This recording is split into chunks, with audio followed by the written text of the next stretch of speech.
Malaria is one of the leading causes of death in Tanzania, and after neonatal causes, it accounts for 23% of all infant deaths under 5. Generally, a lot of Western NGOs assume that if they just educate the mothers about malaria, or if they provide diagnostic equipment like microscopes to the local clinics, then the problem will be solved and the mortality rate will go down.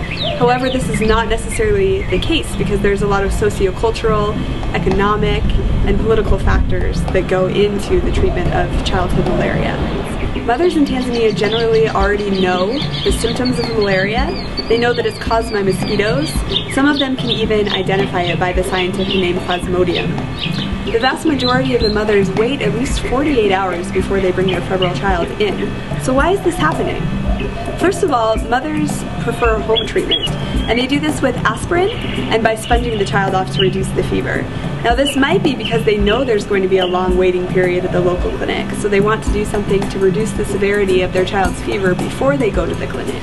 Studies have found that only between 5 to 16% of mothers will presumptively treat with an anti-malarial before being advised to do so by a local clinic. Part of the answer to this question is likely the perceived severity of the illness as well.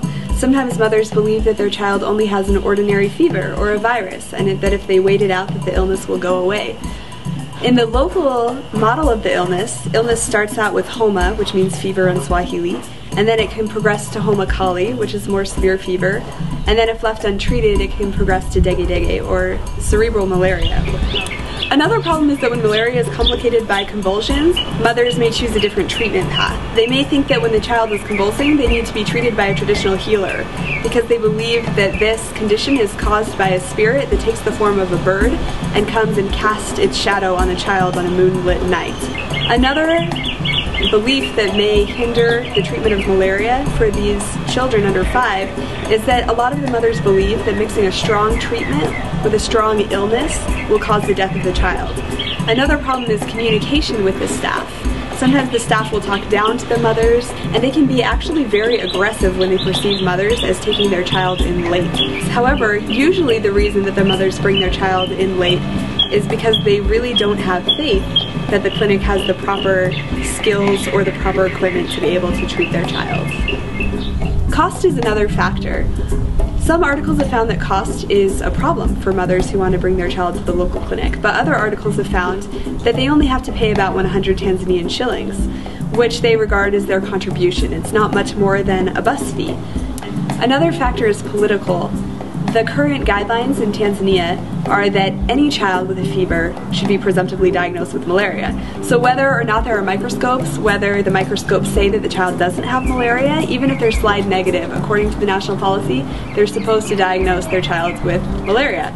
And this is a problem because the parasites rapidly adapt to medication that is given them. So there's constantly new medications having to be developed, and this is very expensive, and it's also very hard to disseminate, and it becomes more costly for the mothers as well. This can lead to a problem with child deaths being presumed to be malaria when it actually might be pneumonia. So they're not getting the proper medication, and the children may end up dying of pneumonia. So the overdiagnosis of malaria is a very big problem, and this is why some say that getting microscopes into local clinics is a very big deal.